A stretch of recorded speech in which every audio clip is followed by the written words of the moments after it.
இளைச்சவனுக்கு எள்ளு கொளுத்தவனுக்கு கொல்லுங்கிற பழமொழி கேட்டிருப்பீங்க. ஸோ கொள்ளு வந்து உடம்பு இளைக்கிறதுக்கு மட்டும் இல்லைங்க, சளிக்கு கூட நல்லா கேட்கும். நல்லா காரசாரமாக வச்சு சாப்பிட்டா இப்படி பண்ணலான்னு பார்க்கலாம்.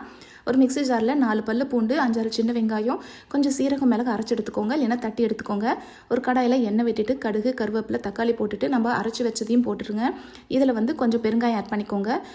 சின்ன நெல்லிக்காய் சைஸ் அளவுக்கு ஊற வச்ச புளியும் வந்து கரைச்சி ஆட் பண்ணிக்கோங்க. கொள்ளு பார்த்தீங்கன்னா ஒரு சின்ன 1/4 டம்ளர் அளவுக்கு கொள்ளு எடுத்திருந்தேன். அதை வந்து 2 டம்ளர் தண்ணி ஊற்றி நல்ல விசில் விட்டு எடுத்துட்டேன். அந்த கொள்ளு தண்ணி மட்டும் இதில் ஆட் பண்ணிக்கலாம். இதெல்லாம் சேர்ந்து லைட்டாக ஒரு கொதி வரும்போது கொஞ்சமாக வந்து ரசப்பொடி, அதுக்கப்புறம் உப்பு ஆட் பண்ணிக்கோங்க. ரசப்பொடி ஆப்ஷனல் தான். இதெல்லாம் சேர்ந்து நுரக்கட்டி வந்ததுக்கப்புறம் இறக்கிடுங்க. கடைசியாக வந்து கொத்தமல்லி இலை தூவி இறக்குங்க. நல்லா கமகமன்னு நல்லா சூப்பராக சுடு சாதத்தில், அதுவும் இன்றைக்கி நான் வந்து சாமரிசி எடுத்திருக்கேன். சாமரிசி சாதத்துக்கு இந்த ரசத்தை அப்படியே ஊற்றி பிசைஞ்சு சாப்பிடும்போது அவ்வளோ சூப்பராக இருந்துச்சு.